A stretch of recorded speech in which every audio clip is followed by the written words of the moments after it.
Hi, welcome to Story Time. I'm Kay Gantas from Author Assist. I'm going to be reading you a little excerpt from The Spark by Sylvie Stewart. I hope you enjoy. This was going to be a nightmare. Fiona sat as cute as fuck in her outfit and fiddled with her phone, no doubt trying to figure out how to connect wirelessly to my truck's sound system. That should take her a while, considering my truck had nothing but a good old-fashioned radio and CD player. In the meantime, I pulled from the curb and started towards the interstate. She was apparently ready to move on to a new topic. Can we stop for coffee? I was beginning to comprehend just how long this road trip was going to take. Sure, once we get out of town, we'll go to a drive-through. It's going to make you take a leak every 10 minutes, so you'll have to have the smallest one they have. Whatever you say, big man. I was surprised she didn't fight back. Speaking of big, she said, and I choked on my own saliva. Are you okay? She asked, smacking me on the back. I did my best to recover. I'm fine. What were you saying? Well, ever since I saw those cute pictures of you as a scrawny kid, I've been meaning to ask you about the whole working out thing. What exactly do you do to get all that? She gestured vaguely up and down my direction. Why? What's she up to? Just making conversation. Geez, you don't have to get so sensitive. She went back to her phone, huffing in a bit of frustration. I go to the gym, I responded. Well, duh, she said, and I can almost hear the eye roll in her voice. What I mean is, what do you do at the gym? Lots of stuff. Cardio, some machine, mostly free weights. You planning on starting a training regime, shortcake? No, I don't exercise, she said, as though I suggested she join a BDSM club to buy her the Jerrick brand or something. How can you not exercise? That's so unhealthy. I don't like it. She brushed some invisible lint from her thighs. I find the whole thing sort of ridiculous. Excuse me? I was taken aback and a little offended, to be honest. She proceeded to enlighten me. Take weightlifting, for instance. It's just a lot of picking up stuff for you to set it right back down. I mean, what's the point? I literally had no response to that. Talk about ridiculous. I was beginning to wonder if this girl was actually of this earth or was in fact some alien sent to test my patience and sanity. She continued, and besides, it makes me all hot and sweaty. She did a full body shiver. That's how you're supposed to know that you're doing it right. No thanks, I'm generally a pretty healthy eater, so I think I'm all set.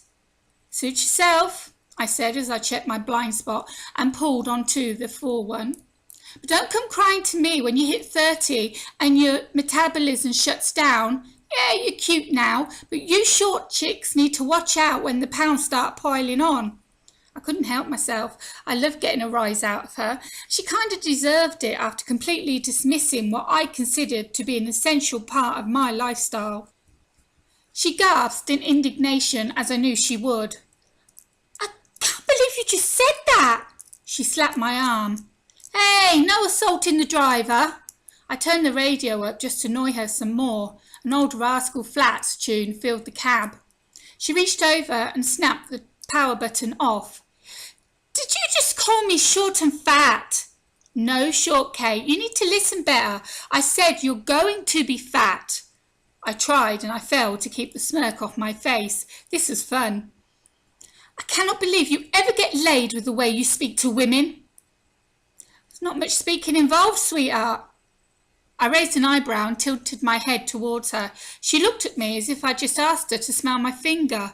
God, I was doing an awesome job of being an arsehole. Why was I doing this again?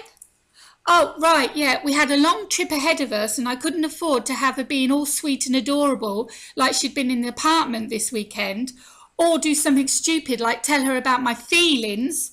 She already thought she had the upper hand on me anyway, and that I couldn't stand. Although she's incredibly hot when she's mad, and it's sort of entirely possible that we wouldn't make it to Jersey without me having to pull over and feel her up in the truck anyway. Did you have to train hard to become such an arsehole, or is this your generic code? She asked, then gave a little gasp when she realised what she'd just said. I guess fun time was over. I couldn't blame her. I'd done a good job rivaling up, and that didn't mean that I felt great being compared to as enormous dickhead like my father. Mark, I'm sorry, Fiona said. I didn't mean it like that. It's okay, Shortcake, I deserved it. I was acting like an ass.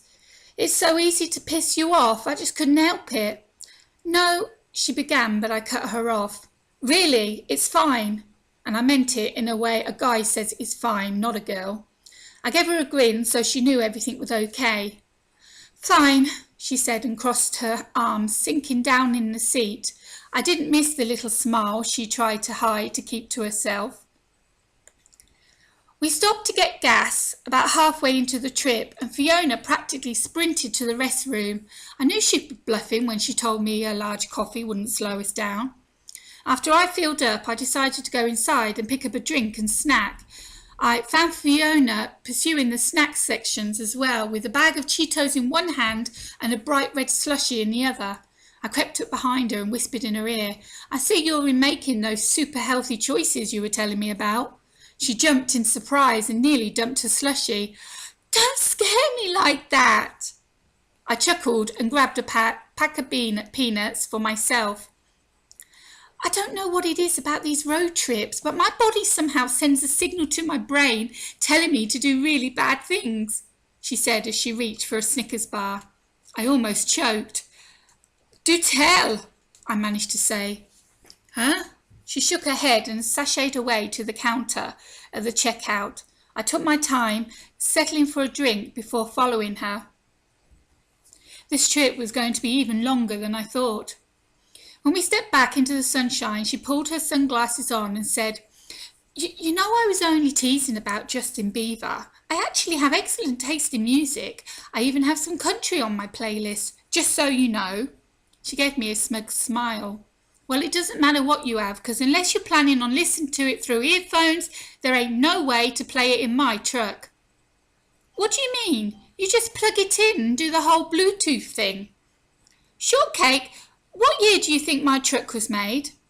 She looked from me to the truck and then back again. Oh, was all she said before sauntering over to the passenger door. I followed to help her in, kicking myself for forgetting that we came from totally different worlds. She was all upper crust, and I was, eat your crust, there ain't no more food in the house. What in the hell made me think that we could have any kind of relationship? My first relationship. Would it work between us?